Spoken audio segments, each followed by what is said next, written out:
ചില ആളുകളിലാണെങ്കിൽ ഓരോരോ കാലാവസ്ഥ അല്ലെങ്കിൽ ഓരോ സീസൺ അനുസരിച്ചായിരിക്കും ഇത് ഉണ്ടാവുന്നത്. മഴക്കാലം ആവുന്ന സമയത്ത് കണ്ടിന്യൂസ് ആയിട്ട് തുമ്മൽ വരിക, ജലദോഷം വരിക, പിന്നെ കഫക്കെട്ട് വരിക, അങ്ങനത്തെ അസ്വസ്ഥതകളൊക്കെ ഉണ്ടാവാറുണ്ട്. എന്നാൽ ചില ആളുകളിൽ മഞ്ഞുകാലത്തായിരിക്കും. എന്നാൽ ചില ആളുകളിൽ ഇങ്ങനെ പ്രത്യേകിച്ച് കാലാവസ്ഥയൊന്നും ഡിപ്പെൻഡ് ആവുന്നില്ല. എല്ലാ കാലാവസ്ഥയിലും ഈ ഒരു ബുദ്ധിമുട്ട് ഉണ്ടാവാറുണ്ട്.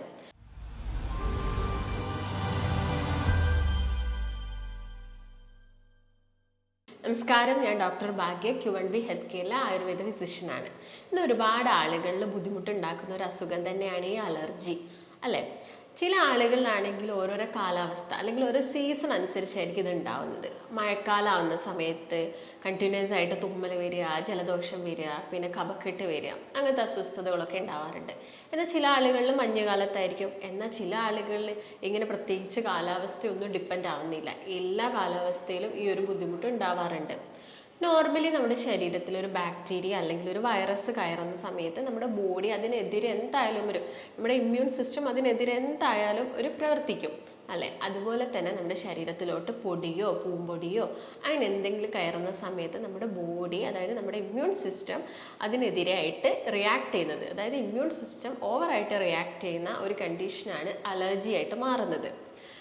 ചില ആളുകളിൽ പൊടിയായിരിക്കാം, എന്നാൽ ചിലരിൽ പൂമ്പൊടിയായിരിക്കാം, ചിലർക്ക് തണുപ്പടിക്കുമ്പോഴായിരിക്കാം, കാറ്റടിക്കുന്ന സമയത്തായിരിക്കാം ഇങ്ങനെയൊക്കെ ഉണ്ടാവുന്നത്. പക്ഷെ ഇപ്പം ഈ ഒരു കാലഘട്ടത്തിൽ ഇത് വളരെയധികം കൂടി വന്നിട്ടുണ്ട്, അല്ലേ? അലർജി ചെറിയ കുഞ്ഞുങ്ങളിൽ വരെ അവർക്ക് ആ ഒരു ചെറുപ്പകാലത്തെ അലർജി തുടങ്ങുന്നുണ്ട്. അതിനുള്ളൊരു കാരണം ലൈഫ് സ്റ്റൈലിൽ വന്ന മാറ്റങ്ങൾ മാത്രം കൊണ്ടാണ് ഇങ്ങനെ സംഭവിക്കുന്നത്.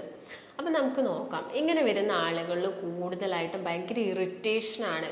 ഇത് വലിയൊരു അസുഖമായിട്ട് നമുക്ക് പറയാൻ പറ്റുന്നത് ഈ അലർജി നമ്മൾ മൈൻഡ് ചെയ്യാതെ വെച്ച് അതിങ്ങനെ ആ ഒരു സമയത്തുള്ള ബുദ്ധിമുട്ടല്ലേ, 2-3 ദിവസം കഴിഞ്ഞാൽ അതങ്ങ് ശരിയായിക്കോളുമല്ലോ, അതൊക്കെ അങ്ങനെ കരുതിയിട്ട് പിന്നെ അതൊരു ആസ്തമ, അതായത് നമുക്ക് ഭയങ്കരമായിട്ട് ശ്വാസം എടുക്കാനൊക്കെ ഉള്ള ബുദ്ധിമുട്ട് വരുന്ന സമയത്താണ് നമ്മൾ അത്ര ഒരു സീരിയസ്നെസ് കാണിക്കുന്നത്. അപ്പം ഞാൻ പറഞ്ഞത് എന്താണെന്ന് വെച്ചാൽ, ഇതിൻ്റെ ഒരു ഇനീഷ്യൽ സ്റ്റേജിലൊക്കെ ആകുന്ന സമയത്ത് അലർജീൻ്റെ ഒരു ആദ്യത്തെ ഘട്ടത്തിലെന്ന് പറയുന്നത് കൂടുതലായിട്ടും അവർക്ക് ഉണ്ടാകുന്നത് ഇറിറ്റേഷനാണ്. അതായത് ഈ കണ്ണിൽ നിന്ന് വെള്ളം വരിക, കണ്ടിന്യൂസ് ആയിട്ട് ഇങ്ങനെ തുമ്മിക്കൊണ്ടേ ഇരിക്കുക, തൊണ്ടയൊക്കെ ചൊറിയുക, കണ്ണ് ചൊറിയുക, മൂക്കിൽ ഭയങ്കര ഇറിറ്റേഷൻ വരിക, ചെവി ചൊറിയുക, കണ്ണിൽ നിന്ന് വെള്ളം വരിക, പിന്നെ കഫക്കെട്ട് പോലെ വരിക, പിന്നെ സൈനസൈറ്റിസിൻ്റെ പ്രശ്നം വരിക, ജലദോഷം, മൂക്കൊലിപ്പ്, ഇതൊക്കെയാണ് ഇവരിൽ വല്ലാതെ പ്രശ്നം ഉണ്ടാക്കുന്ന ചില ലക്ഷണങ്ങൾ എന്ന് പറയുന്നത്.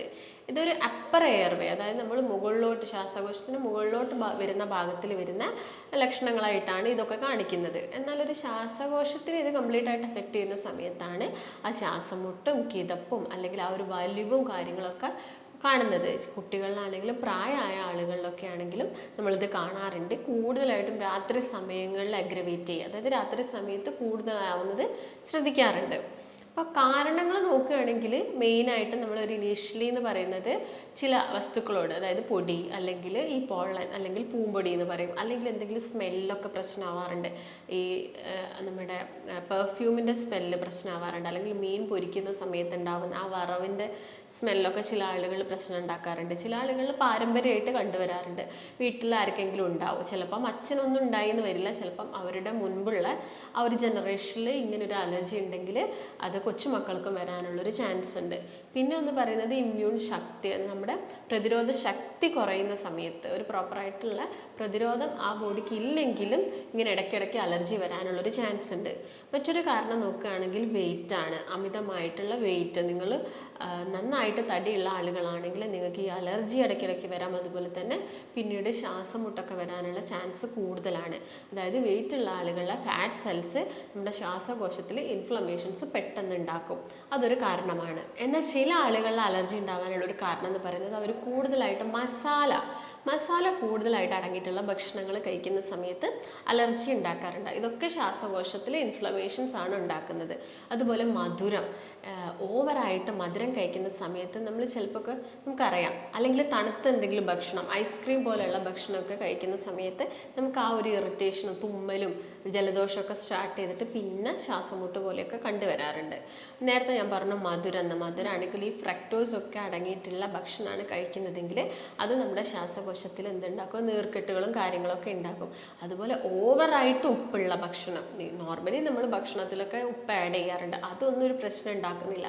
പക്ഷെ നിങ്ങൾ കൂടുതലായിട്ട് അച്ചാർ കഴിക്കുക, കൂടുതലായിട്ട് പപ്പടം കഴിക്കുക, ഒരു ദിവസം 4-5 പപ്പടം കഴിക്കുക, അല്ലെങ്കിൽ പൊരിച്ച മീൻ, മറ്റേ ഉണക്ക മീനൊക്കെ നന്നായിട്ട് കഴിക്കുക, ഇങ്ങനെയുള്ള കാര്യങ്ങളും ശ്വാസം മുട്ട അല്ലെങ്കിൽ അലർജി കംപ്ലയിൻസ് കൂട്ടാനിടയാക്കുന്നുണ്ട്. നോർമലി നമ്മൾ ഇങ്ങനെ അലർജിയൊക്കെ വരുന്ന സമയത്ത് ഒരു ഇനീഷ്യൽ സ്റ്റേജിൽ തന്നെ നമുക്ക് എന്തെടുക്കണം, ട്രീറ്റ്മെൻറ്റ് എടുക്കണം. ആ തുമ്മൽ തുടങ്ങുന്ന സമയത്ത് അല്ലെങ്കിൽ ആ മൂക്കൊലിപ്പും കാര്യങ്ങളും തുടങ്ങുന്ന സമയത്ത് തന്നെ നമ്മൾ എന്ത് ചെയ്യണം, ട്രീറ്റ്മെൻറ്റ് എടുക്കണം. അപ്പോൾ ആദ്യം തന്നെ നമ്മൾ അതിന് എന്തൊക്കെ ടെസ്റ്റുകളാണ് ചെയ്യേണ്ടതെന്ന് നോക്കാം. നോർമലി നമ്മൾ ബ്ലഡ് ടെസ്റ്റ് ആണ് ചെയ്യുന്നത്. ബ്ലഡ് ടെസ്റ്റിൽ ESR കൗണ്ട് നോക്കുന്നു. അതുപോലെ തന്നെ IgE ടെസ്റ്റ് ചെയ്യാം, അല്ലെങ്കിൽ IgG ടെസ്റ്റ് ചെയ്യാം. നോർമലി CBC, അതായത് കംപ്ലീറ്റ് ബ്ലഡ് കൗണ്ട് ചെക്ക് ചെയ്യുന്ന സമയത്ത് നമുക്ക് അതിൻ്റെ അകത്ത് എന്തൊക്കെ കാര്യങ്ങൾ മനസ്സിലാക്കാം. ടോട്ടൽ ഈസിനോഫിൽ കൗണ്ട് എത്രയാണെന്ന് മനസ്സിലാക്കാം. ഈസിനോഫിൽ കൗണ്ടിലൊക്കെയാണ് നമ്മൾ മനസ്സിലാക്കുന്നത്, അല്ലെങ്കിൽ WBC മനസ്സിലാക്കാം. ഇതിൽ നിന്നൊക്കെയാണ് എത്രത്തോളം അലർജി ഉണ്ട് എന്ന് നമ്മൾ മനസ്സിലാക്കുന്നത്. പിന്നെ ഒരു ആസ്തമയൊക്കെ ആയി മാറുന്ന സമയത്ത്, അല്ലെങ്കിൽ ശ്വാസം മുട്ടൊക്കെ വല്ലാതെ നിൽക്കുന്ന സമയത്ത് നമ്മുടെ ലങ്സിൻ്റെ, അതായത് ശ്വാസകോശത്തിൻ്റെ എഫിഷ്യൻസി മനസ്സിലാക്കാൻ വേണ്ടിയിട്ട് നമുക്ക് എന്ത് ചെയ്യാം, ലങ്സിൻ്റെ ഒരു ഫങ്ഷൻ ടെസ്റ്റ് ചെയ്യാം. ഒരു പൾമണറി ഫങ്ഷൻ ടെസ്റ്റ് നമുക്ക് ചെയ്യാവുന്നതും കൂടിയാണ്. അപ്പോൾ മെയിനായിട്ടും ഈ ടെസ്റ്റുകളൊക്കെ ചെയ്താൽ മതി. അല്ലെങ്കിൽ എക്സ്റേ ചെയ്താലും നമുക്ക് ശ്വാസകോശത്തിൻ്റെ കാര്യങ്ങളൊക്കെ മനസ്സിലാക്കാൻ സാധിക്കും. എന്നിട്ട് നമ്മൾ കറക്റ്റായിട്ടുള്ള ഒരു ട്രീറ്റ്മെൻറ്റ് ഒരു ഇനീഷ്യൽ സ്റ്റേജിൽ തന്നെ എടുക്കുന്നതായിരിക്കും ഏറ്റവും നല്ലത്. അതായത് ഇപ്പോൾ നിങ്ങൾ ആദ്യം തന്നെ ശ്രദ്ധിക്കേണ്ടത് ഭക്ഷണത്തിലാണ്. ഭക്ഷണത്തിൽ എന്തൊക്കെ ഇൻക്ലൂഡ് ചെയ്യണം, എന്തൊക്കെ കാര്യങ്ങൾ ഒഴിവാക്കണം എന്നുള്ളത് പ്രധാനമായിട്ടും അലർജിയുള്ള ആളുകൾ ശ്രദ്ധിക്കേണ്ടതാണ്. നിങ്ങൾ ശ്രദ്ധിക്കേണ്ടത് മെയിനായിട്ട് തണുപ്പുള്ള ഭക്ഷണം മാക്സിമം അവോയ്ഡ് ചെയ്യാൻ നോക്കുക. അതായത് ഇപ്പോൾ തണുപ്പ് കാലത്ത് നമുക്ക് ഐസ്ക്രീമൊക്കെ കുറച്ചധികം കഴിക്കാൻ തോന്നും. ഈ അലർജിക് ടെൻഡൻസി ഉള്ള ആളുകൾ ആ ഒരു പ്രവണത എന്ത് ചെയ്യണം, ഒഴിവാക്കേണ്ടതുണ്ട്. അതുപോലെ നമ്മുടെ വീട് അല്ലെങ്കിൽ നമ്മൾ വർക്ക് ചെയ്യുന്ന സ്ഥലം, നമ്മുടെ ചുറ്റുപാട് എപ്പോഴും എന്തായിരിക്കണം, പൊടി അങ്ങനെയുള്ള കംപ്ലീറ്റ് ഇതും ഒഴിവാക്കേണ്ടതുണ്ട്. ഇപ്പം കർട്ടനിലൊക്കെ ഒരുപാട് പൊടികളുണ്ടാവും.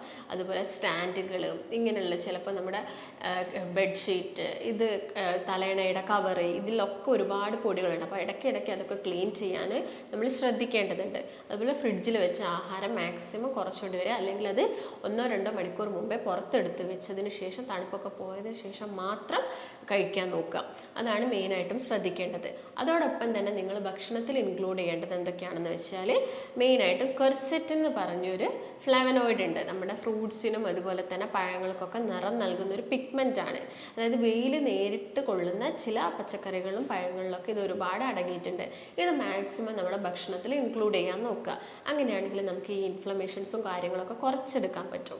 ഇത് കൂടുതലായിട്ടും കാണുന്നത് ക്യാപ്സിക്കത്തിൽ കാണുന്നുണ്ട്, കോളിഫ്ലവർ, ബ്രൊക്കോളിയിൽ കാണുന്നുണ്ട്, അതുപോലെ നമ്മുടെ ആപ്പിളിൽ കാണുന്നുണ്ട്, ചെറി, തക്കാളിയിൽ കാണുന്നുണ്ട് ഒരുപാട്. അതുപോലെ ഉള്ളി, ചെറിയ ഉള്ളിയൊക്കെ ഒരുപാട് ക്വെർസെറ്റിന് അടങ്ങിയ ഒരു ഭക്ഷണം തന്നെയാണ്. ഇതൊക്കെ മാക്സിമം നോക്കുക. അതുപോലെ തന്നെ മുന്തിരിയിൽ ഇത് ഒരുപാട് അടങ്ങിയിട്ടുണ്ട്.